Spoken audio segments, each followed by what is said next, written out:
வணக்கம் சார். வணக்கம் madam. Boys நல்ல ஆக்ஷன் பிளாக் மாட்டிருது. ஃபுல் என்ஜாய்மெண்ட் தான். வாங்கடா. எத்தனை ஒரு பஞ்சாயத்தடா முடிச்சு வச்சு. ஆமாண்ணே. இங்க பாரு, நமக்காக அம்பட்டு பெண்ணும் புள்ள குட்டியோட வெயில்ல காத்து கிடக்குறாங்களே. திடீர்னு செங்கோட்டையன் இப்படி ஒரு சர்ப்ரைஸ் என்ட்ரி, எப்படி இது நடந்தது? நாய் பிடிக்கிற வேற ஒண்ணு வாடகைக்கு எடுக்கிறோம். ஒரு 4 தெருவை 2 பேரும் சேர்ந்து லோலோலோலோலோலோன்னு சுத்துறோம். நறுக்கா 9 பேரை செலக்ட் பண்ணி தூக்குறோம், ஜெயிக்கிறோம். நீங்க 72ல எப்படி ஒரு கட்சியை வந்து புரட்சி தலைவர் உருவாக்குனாரோ அதே மாதிரி இப்ப எல்லாருமே சுனா பணம் ஆயிர முடியுமாடா? புரட்சி தலைவருக்கு அப்புறம் இப்படி ஒரு எழுச்சியை வந்து நான் இப்பதான் பாக்குறேன்.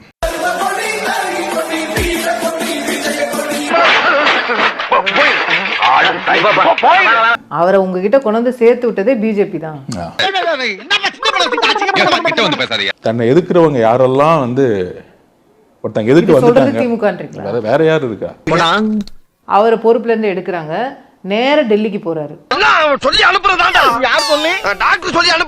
நான் வந்து புனித பயணம் போறேன்னு சொல்லி டெல்லிக்கு போறாரு. நிர்மலா சீதாராமனை பாக்குறாரு, அமித்ஷாவை பாக்குறாரு, அப்புறம் வராரு. அங்க இருந்து இப்படி டிவிக்கு வரும்போது இது ஏதோ ஒரு பிளான்டா செய்யறாங்க.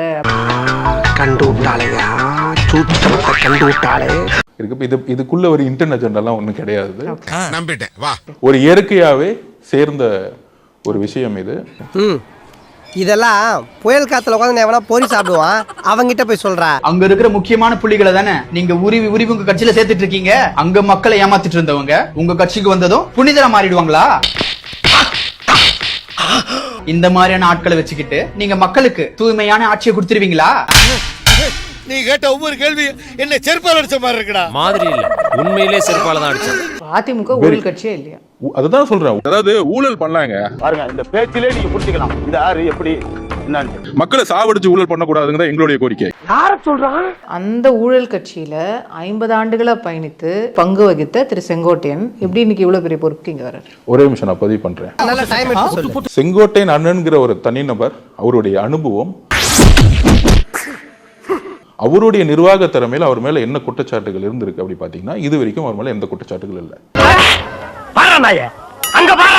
செங்கோட்டையன் வந்திருக்காரு, அவர் பெரிய தியாகம் பண்ணிட்டு வந்திருக்காரு. உங்களுக்கு எல்லாருக்கும் தெரியும், மிகப்பெரிய தியாகம். பார்த்தாச்சு முதல் எல்லா பிரச்சனைகளும் உங்களுக்கு தெரியும். ஒரு டிரான்ஸ்போர்ட் மினிஸ்டரா இருக்கும்போது அவர் வந்து ஊழல் செய்த குற்றவாளி, அவர் தண்டிக்கப்பட்டவர்.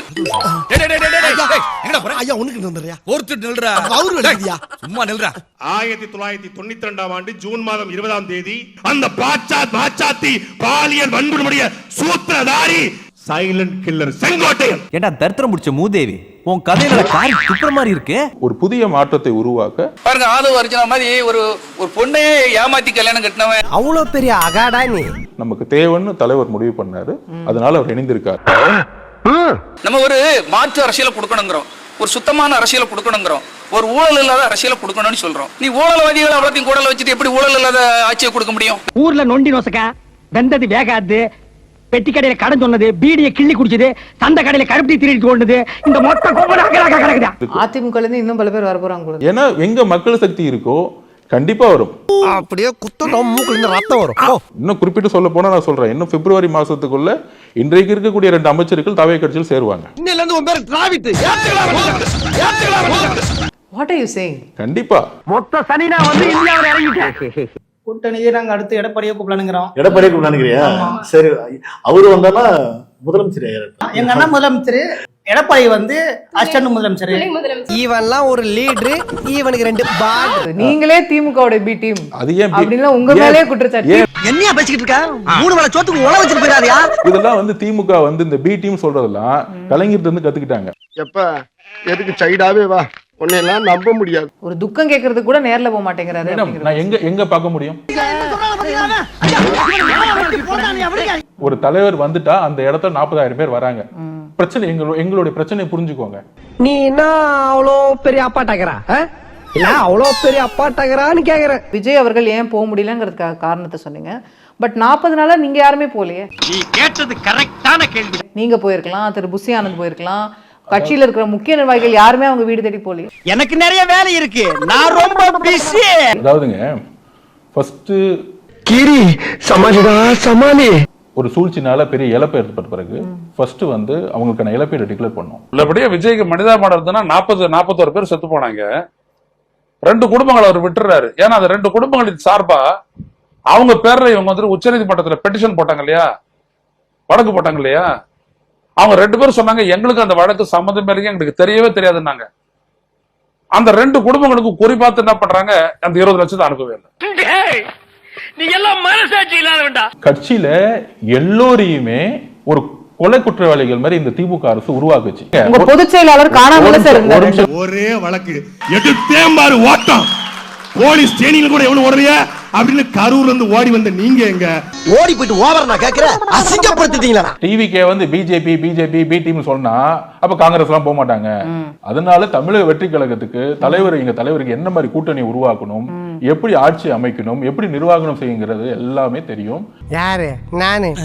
நீ வேற தெரியாம பேசிட்டு. அதோடைய வெற்றி தான் 55 வருஷமா இருந்த திரு அண்ணன் செங்கோட்டையன் அவர்களுக்கு தமிழக வெற்றி கழகத்தை சூஸ் பண்ணது. ஒண்ணுமே இல்லாத என் கடைக்கு வேலைக்கு வரணும்னு அடம் பிடிக்கிறீங்க, அதுக்கு என்ன காரணம்? என்ன காரணம்? ஊரு பூரா பொண்ணு கிட்ட ஒரு நாதாரையும் தர மாட்டேங்கிட்டான், அதான் காரணம். தமிழக வெற்றி கழகம் இல்லாம நீ அரசியல் இல்ல. தற்குறி. விஜய் ஆட்சிக்கு வந்தா பைக் தர போறாராம், கார் தர போறாராம், ஃப்ரீயா எல்லாருக்கும் வீடு தர போறாராம். அப்படி அப்போஸ் அப்போஸ்ங்க, அப்போஸ்னா ஆமான்னு அர்த்தம். என்னுடைய குறிக்கோள் ஒருத்தருக்கு ஒரு வீடு இருக்கணும், ஒரு குடும்பத்துக்கு ஒரு வீடு இருக்கணும். ஓகே. ரோட்ல தூங்க கூடாது, குடிசையில் இருக்க கூடாது. நல்லா இருக்க.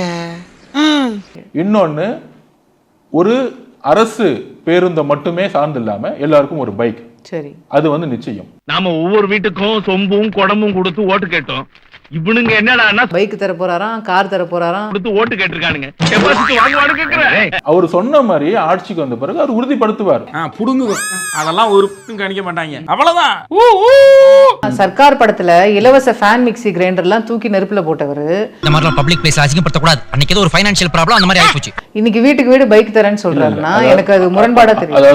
அதாவது இலவசத்தை பேஸ் பண்ணி ஓட் பேங்க் கிரியேட் பண்ணல, அவர் ஒரு வாழ்க்கையுடைய நிலைப்பாட்டை உறுதிப்படுத்துறாரு. ஏங்க அப்ப தொகுதி ஒண்ணு நல்லது பண்ண மாட்டீங்களா?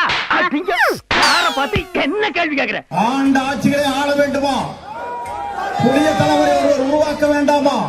ஒரு பண்ண வேணாம். சரி, எல்லா சரக்கு போட்டு மூடிட்டு குப்புறப்படுத்தும். எம்ஜிஆர் காலத்துல இருந்து நீங்க சட்டமன்ற உறுப்பினர், ஜெயலலிதா அம்மையார் கூடயும் நீங்க சட்டமன்ற உறுப்பினர் இருக்கீங்க, எடப்பாடி பழனிசாமி அவர்கிட்டயும் நீங்க சட்டமன்ற உறுப்பினரா இருந்திருக்கீங்க. நீங்க ஒரு 9 வாட்டி ஆயிருப்பீங்களா? 9 வாட்டி. 4வது வாட்டி நீங்க விட்டு கொடுத்துட்டு போயிருக்கலாம்ல. Point pass. ஏன்னா வேற ஒருத்தருக்கு ஒரு வாய்ப்பு கொடுத்து நீங்க அவங்களை வந்து ஒரு அரியாசனையில உட்கார வச்சு அவங்கள ஒரு சட்டமன்ற உறுப்பினர் ஆக்கி அவங்கள ஒரு மந்திரி ஆக்கி இருக்கலாம்ல. நீங்க ஏன் பண்ணல? ஐயோ ஐயோ, ஆண்டவங்களே ஏன் திருப்பி ஆகணும்? கோபிச்செட்டிப்பாளையத்துல வேற கேண்டிடேட்டே இல்லையா? நீங்க ஒருத்தர் தான் கேண்டிடேட்டா? வாயை திறந்து சொல்றா, தண்டச்சோறு. நீங்க ஏன் தரல? 2011 நீங்க வந்து வெற்றி பெற்றீங்க, திருப்பி 2016 வந்து வெற்றி பெற்றீங்க. தொடர்ந்து 10 வருஷம் நீங்க வந்து ஆட்சி அதிகாரத்துல தான் இருந்தீங்க. நீங்க 2011 to 16 வந்துட்டு 16 நீங்க ரெசிக்னேஷன் கொடுத்து வேற யாருக்காவது நீங்க வாய்ப்பு கொடுத்துருக்கலாம்ல. அப்ப வந்து நீங்க சொல்லிருக்கலாம்ல. தம்பி, இது மாதிரி 4 பேர் கேள்வி கேட்டிருந்தாங்கன்னா நாங்க திருந்திருப்போம் தம்பி. ஸ்டார்ட் பண்ணு.